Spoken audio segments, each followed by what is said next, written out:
এরপর আমি যদি সুস্থ হই এরপর আপনাকে দ্বারা আর আমি সাহায্য চাবো না। আসসালামু আলাইকুম রহমতুল্লাহি ওয়া বারাকাতুহু। প্রিয় দিনী ভাই, আপনারা সবাই কেমন আছেন? কিছুদিন আগে একটা অসহায় মানুষের ভিডিও ছাড়ছিলাম। কিছু ভাইজানেরা আমার সাথে শরীক আছেন, বিশেষ করে আরিফ ভাই না বললেই নয়। আমি দোয়া করি আল্লাহ তাআলা তার নেখায় দীর্ঘ সুস্থতা দান করুন, তার ব্যবসার মাঝে আল্লাহ সকল কাজে বরকত নাসিব করুন। কিছু বাজার সদাই করছি, আসলে এই যে বাজার সদাই যেটু দিছি এটা নগণ্য। আসলে একটা পরিবারের যদি যে ইনকাম করার লোক সে যদি অসুস্থ থাকে, এই বাজার দিয়ে কিছু হয় না। তারপরেও একটু কষ্টে লাভক জানি পায়, মানে আমরা চাই একটু তার পাশে দাঁড়াইতে। আমি একটু দেখাই, আমরা চাউল ডাল তেল পেঁয়াজ যা দিছি এটা আসলে মূল বিষয় না। মূল যে বিষয় যে ওনার চিকিৎসা দরকার, নগদ ক্যাশের দরকার। ওনার পরিবারের একটা ভালো সন্তান নাই যে ওনার পাশে দাঁড়াইয়ে 2 টাকা ইনকাম করবে। আমরা বর্তমানে আছি বরিশাল করাপুর না গ্রামের নাম? আপনার নাম কি? আমার নাম দেলোয়ার। ওনার নাম দেলোয়ার। উনি একটা ভ্যান গাড়ি চালাইতে, ওনার সংসারটা খুব সুখী চলছিল। আল্লাহ তাআলা একটা দুর্ঘটনার মাধ্যমে ওনার ঘরে বসাই রাখছেন, কিছু করার নাই। ওদিকে খাবার জোগাড় করবে পরিবারের লোক, না নিজের ঔষধ জোগাড় করবে। কারণ এই বর্তমান যে কি পরিস্থিতি, যেটা আপনাকে এটা বলার বাহি নাই আর বলবো কি, আর নিজে বাস্তবেই দেখতেছেন। দেশ ও প্রবাসে যারা দেখতেছেন ভাই, টাকা পয়সা ধন সম্পদ তো কত রকমের খরচ হইয়া যায়। চাইনিজ রেস্টুরেন্টে বই লক্ষ লক্ষ টাকা খাইয়ে উড়াই দেন ভাই।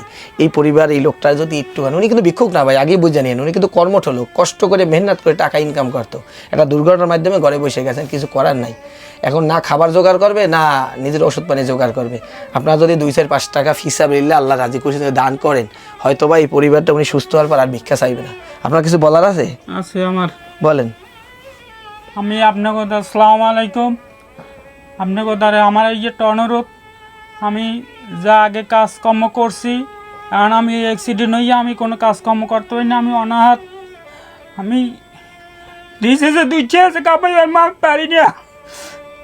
আপনাকে দ্বারা অনুরোধ একটা, আমার 10 টাকা 20 টাকা আপনারা যে যা পারেন আমার সাহায্য করবেন। এরপর আমি যদি সুস্থ হই এরপর আপনাকে দ্বারা আর আমি সাহায্য চাবো না। এই একটা অনুরোধ আপনাকে দ্বারা, আমার আর কর কিছু নাই। আসলে ভাই কষ্টে কষ্টে মানুষ পাথর হয়ে যায়, চোখে পানিও আসে না, এরকম পরিস্থিতি। সবাই কথা বলতেও পারে না। ওনার যে বর্তমান পরিস্থিতি দেখতেই আছেন, এটা বুঝাই বলার মতো কোনো ভাষা নাই। উনি কিন্তু ভিক্ষা আপনাদের কাছে চায় না, এখন নিরুপায়।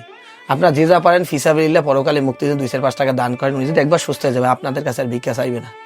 আর যেসব ভাইরা আছেন যে আল্লাহ তাআলা আমাদের যদি টাকা দিত, তাহলে হয়তো আমরা 2-4-5 টাকা দান করতাম। ভাই দান করা লাগে না ভাই। আপনার যদি ভিডিওটা সামনে গেছে, ভিডিও বেশি বেশি শেয়ার করে, যদি হাতে ব্যথা না থাকে, আমরা শেয়ার করে দেওয়ার কারণে এই অসহায় মানুষটা চোখের পানি দেখি আমার একটা মানুষের কাছে যাইতে পারে, ওনার মতো 2-4 লোকের চিকিৎসা করার মতো ক্ষমতা রাখে।